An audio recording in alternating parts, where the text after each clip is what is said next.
Alright, I'm going to show you how to edit a photograph for an Instagram post. And I selected this photograph right here. Let me get you pulled up here so you can see what I'm doing. I've got Lightroom on the screen, and I selected this photograph right here of a bluebird to work with to make an Instagram post out of it. So the first thing I want to do is I'm going to crop this to an Instagram friendly post. And I'm going to select the develop tool at the top. We're going to select the crop tool, and we're going to change the aspect ratio to 4:5, and then we're going to select the aspect crop frame tool, and we're going to draw the frame around this area that we want to crop. And we'll make some adjustments here.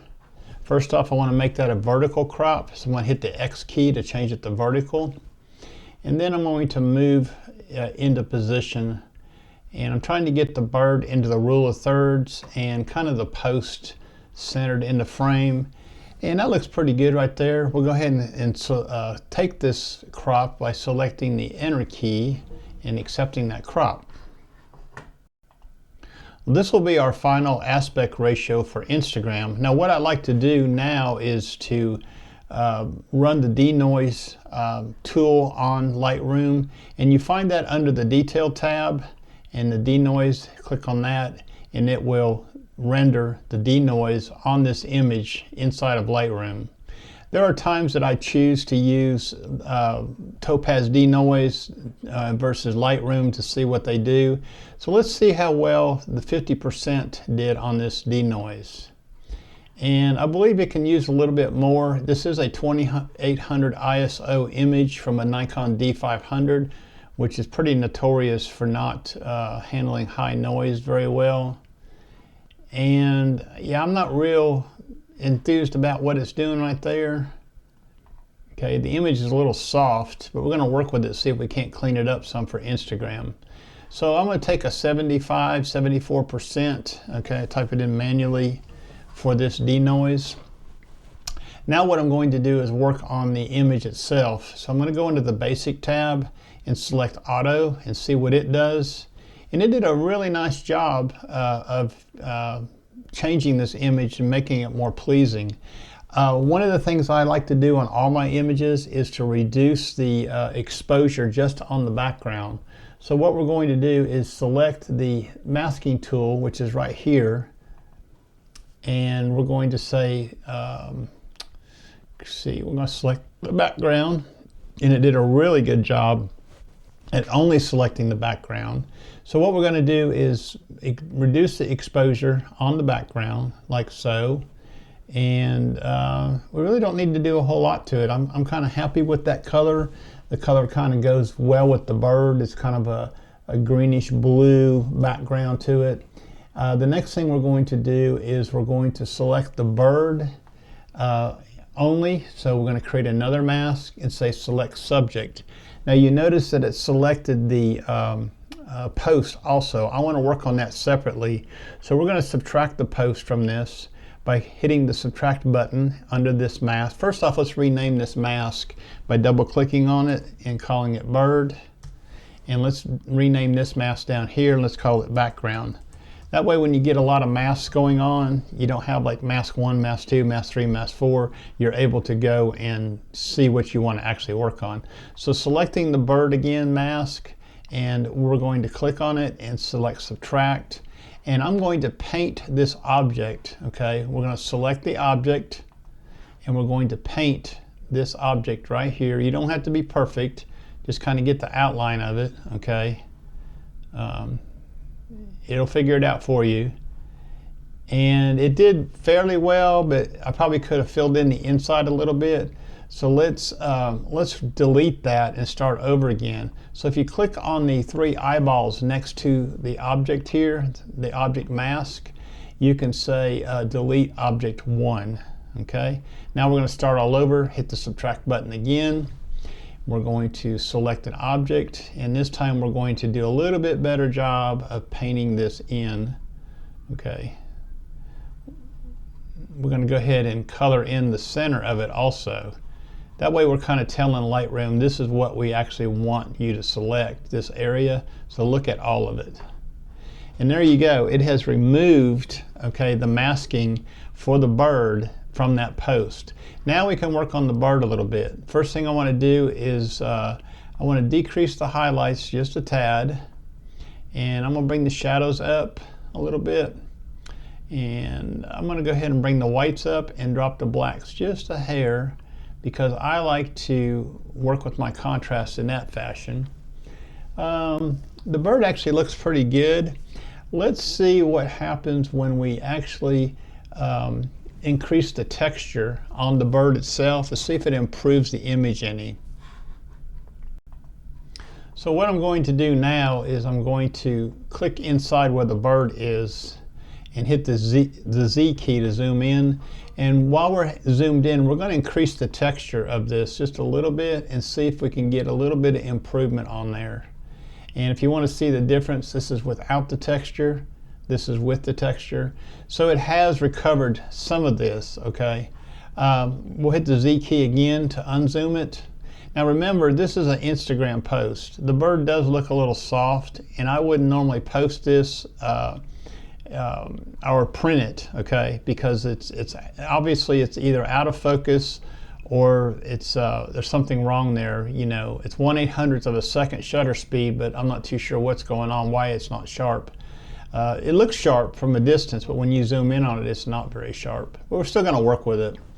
The next thing I want to do is I want to select the post. So I'm going to create a new mask, and I'm going to say select object, and I'm going to do the same thing. I'm going to paint this object, okay? Just like I did earlier when I removed it from the bird mask. And we're going to do like this. And now what we can do is work with that. We're going to double click on the name of the mask, which is now mask 1, and we're going to call that post. Again, keeping things separated. And what we're going to do with that is go back up to the exposure and bring that down just a little bit less highlights. And I really want to warm that post up quite a bit. So I'm going to go here to the temperature slider, bring that up, and it has really given me like a green tint to that, and I really don't like that too much. Let's try to reduce the saturation on it. That looks a little bit better. Let's warm it up just a little bit more, okay? So I'm going to show you the before and after on the post. This is before and this is after. We're going to do the same thing with the post that we did with the bird, and we're going to increase the texture just a little bit. So what I'm going to do is just increase the texture slightly. Not too much, just a little bit. Give it just a little more texture. And you can see this is without the texture and this is with the texture. And it helps it quite a bit, you know, if it's not perfectly clear of what it is. I think that's all the masking options I want to do. So I'm going to click on the masking tool again to collapse that. And now we are out of the masking mode of the program. There's still a lot of negative space above the bird that I would like to get rid of. So we're going to work with the crop again and selecting the crop tool here. And what I'm going to do is try to bring that down a little bit. I'm going to grab this top right hand corner and reduce that. Okay, just get it just a little bit closer and recenter that post a little bit like so. Okay, and I think that looks really good. Now, as far as I'm concerned, if you want to, you can apply a little bit of global sharpening to that, and I believe we will. Okay, we haven't done that yet. And I use a sharpening preset, and if you'll watch this area right here, I'm going to click on the medium sharpening, and those are the settings for my medium sharpening. And then what I'm going to do is use the masking option here to mask out the areas I don't want to sharpen.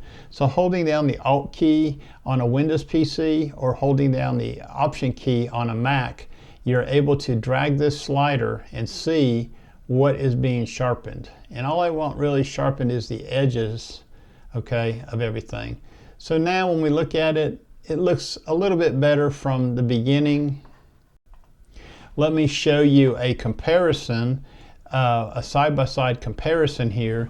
So the one on the left is the before image, and it's very noisy, very soft.